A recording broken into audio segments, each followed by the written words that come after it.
लोकसभा चुनाव में विपक्ष के इंडिया गठबंधन की सारी संभावनाएं इस बात पर टिकी हैं कि सहयोगी दलों के बीच सीट शेयरिंग पर जारी बातचीत क्या गुल खिलाती है।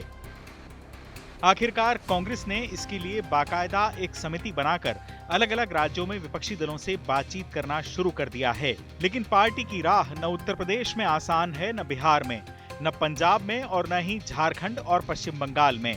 इन सभी राज्यों में सहयोगी दल कांग्रेस के सामने अपनी मांगों की लंबी चौड़ी फेहरिस्त रखकर बैठे हैं। यूपीए सरकार के दौर में भी इनमें से ज्यादातर पार्टियां कांग्रेस की सहयोगी ही थीं, लेकिन अब हालात बदल चुके हैं। लगातार होती चुनावी हारों से कांग्रेस का ग्राफ बेहद तेजी से गिरा है। ऐसे में क्षेत्रीय पार्टियों की महत्वाकांक्षा जोर मार रही है और वो कांग्रेस को ज्यादा सीटें देने के मूड में बिल्कुल नहीं है। अगर बात पश्चिम बंगाल की करें तो तृणमूल कांग्रेस ने ऐलान कर दिया है कि वो कांग्रेस को राज्य की 42 में से 2 लोकसभा सीटों से ज्यादा नहीं दे सकती। बंगाल के कांग्रेस को साथ कुछ होने के बारे में खुद ममता बनर्जी ने कहा कि उनको 2 सीट बंगाल में उन्होंने विजयी बन चुके। इसको बाद जो बात होंगे वो हमारे लीडर ममता बनर्जी जो कहेंगे वो हमारे पार्टी के लिए final and extremely correct decision होंगे। टीएमसी के इस ऐलान के बाद कांग्रेस का तिलमिलाना लाजमी ही था। बेहद गुस्से में नजर आ रहे अधीर रंजन चौधरी ने कहा कि ये 2 सीटें तो पहले से हमारे पास हैं, हमें उनकी दया की कोई जरूरत नहीं है, हम अपने दम पर चुनाव लड़ सकते हैं। इतना ही नहीं, अधीर रंजन ने ममता बनर्जी पर गंभीर आरोप लगाते हुए कहा कि वो नहीं चाहती कि कांग्रेस के साथ गठबंधन हो, क्योंकि अगर ऐसा हुआ तो प्रधानमंत्री मोदी नाराज हो जाएंगे और ममता पीएम मोदी की सेवा में लगी हुई हैं। देखिए, ममता बनर्जी की जो असली मकसद सबको पता चला। पहले से ये कह रहे हैं कि बंगाल में हम 2 सीट देंगे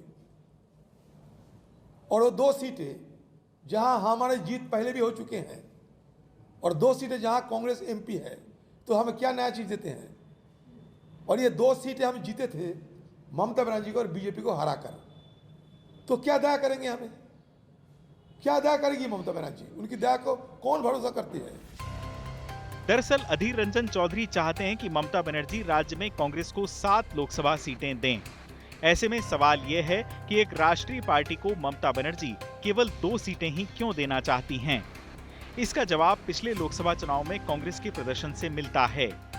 2019 में राज्य की 42 सीटों में टीएमसी को 22, बीजेपी को 18 और कांग्रेस को 2 सीटें मिली थीं, जबकि वामपंथी दलों का बंगाल से सफाया हो गया था और वो एक भी सीट नहीं जीत पाए थे। यानी पिछले चुनाव के आंकड़े बताते हैं कि 42 में से 40 लोकसभा सीटों पर सीधा मुकाबला बीजेपी और टीएमसी के बीच हुआ था। कांग्रेस के हाथ केवल बहरामपुर और मालदा दक्षिण सीट लगी थी। इन दोनों सीटों पर मुस्लिम आबादी क्रमशः 66 और 51% से ज्यादा है।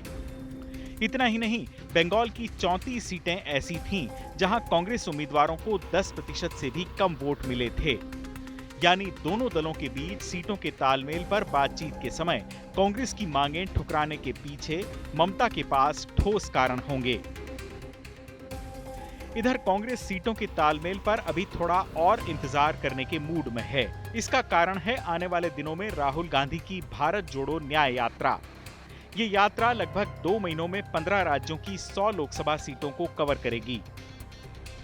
बंगाल में कांग्रेस ने अच्छा खासा वक्त गुजारने का प्लान बनाया है।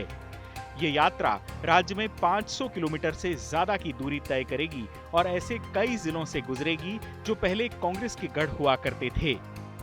कांग्रेस बंगाल में यात्रा को मिले रेस्पॉन्स से तय करेगी कि उसे ममता के सामने कितना झुकना चाहिए। हालांकि ममता बनर्जी का कांग्रेस के शीर्ष नेताओं से मनमुटाव भी कई बार जाहिर हो चुका है। खासकर गांधी परिवार से ममता की दूरी साफ तौर पर दिखाई देती है। यूं भी ममता बनर्जी कांग्रेस की वैसी सहयोगी कभी नहीं रही जैसी डीएमके या आरजेडी जैसी पार्टियां रही हैं। ऐसे में इस बात के आसार बेहद कम हैं कि ममता बंगाल में कांग्रेस को ज्यादा जगह दें।